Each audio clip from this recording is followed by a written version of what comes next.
Now, is this the best Miro figure produced by Jazzwares? Maybe.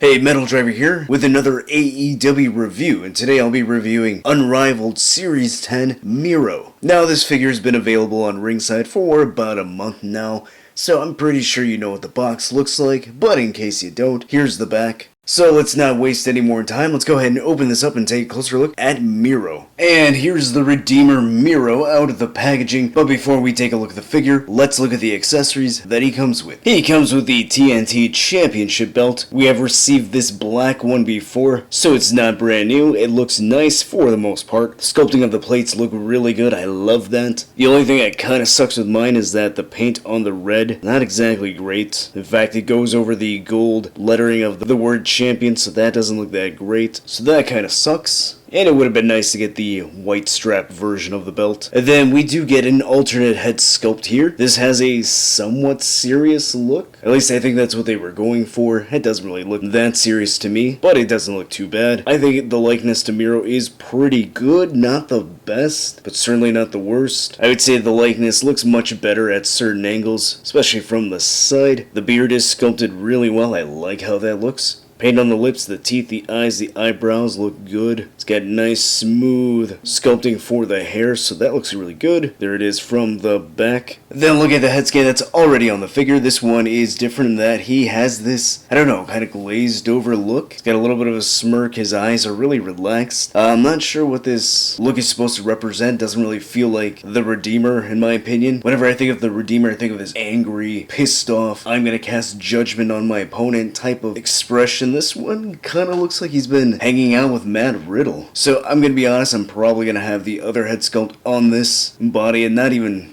bother with this one. But it is painted well. The lips look good, the eyes look good, the eyebrows. Personally, I think the likeness to Miro looks better from the sides, and then the sculpting of the hair is pretty much the same. Then looking at the upper body, the torso, the arms, even the legs do appear to be exactly the same as the previous one. As far as the sculpting goes, obviously the paint deco is different. The tattoo of Bulgaria on the right shoulder does look really good. I think it looks better than the previous one. It's bigger, it's a little more vibrant looking. And then he does have the tattoo on his back, which is painted pretty well, although it does cut off right here, so that looks kind of lazy. Now, the previous Miro did have a similar issue with that where it kind of cut off, but the detailing was different in how it's cut off. It's not just a straight line across.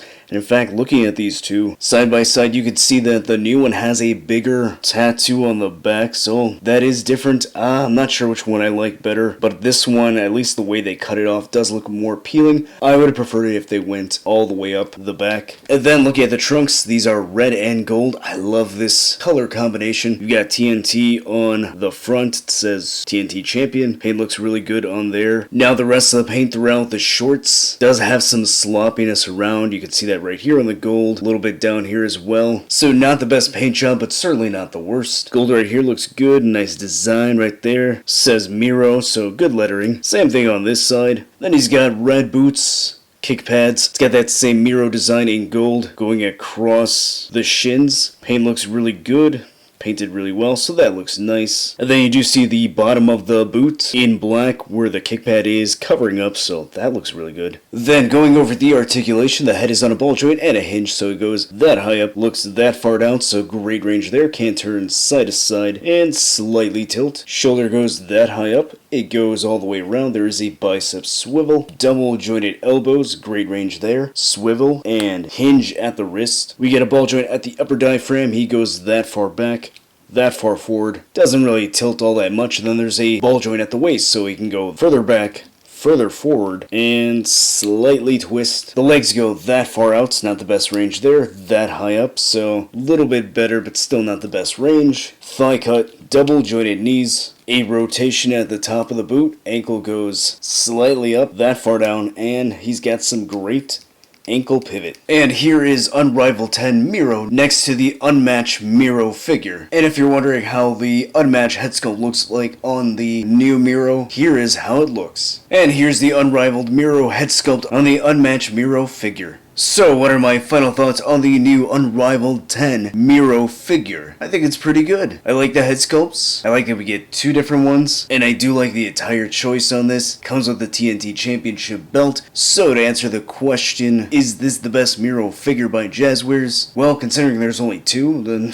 yeah. I would say out of those two, this is the one to get. Wasn't really a big fan of that head sculpt on the Unmatched figure. The two that come with this are pretty good, and I really like this one over that glazed head sculpt, but either way, I think this is a great figure and one worth adding to your collection. If you haven't done so already, like this video and subscribe. Check out my social media to be up to date with all my wrestling figure photography. And I want to give a quick thanks for watching this video. I know this figure has been out for some time, but not really much to review right now until Elite 96 drops and the Greatest Hits Wave ship out. Unfortunately, I did not pick up the new generation Arena and Ultimate Edition figures, so if you're waiting on that, unfortunately I'm not going to review it, because as I just said, I didn't get it. So I just wanted to quickly mention that, just in case you were wondering why I'm not uploading as much. So once Elite 96 and the Greatest Hits Wave ships out, I'll be doing more reviews. But in the meantime, again, thanks for watching, and I'll see you next time.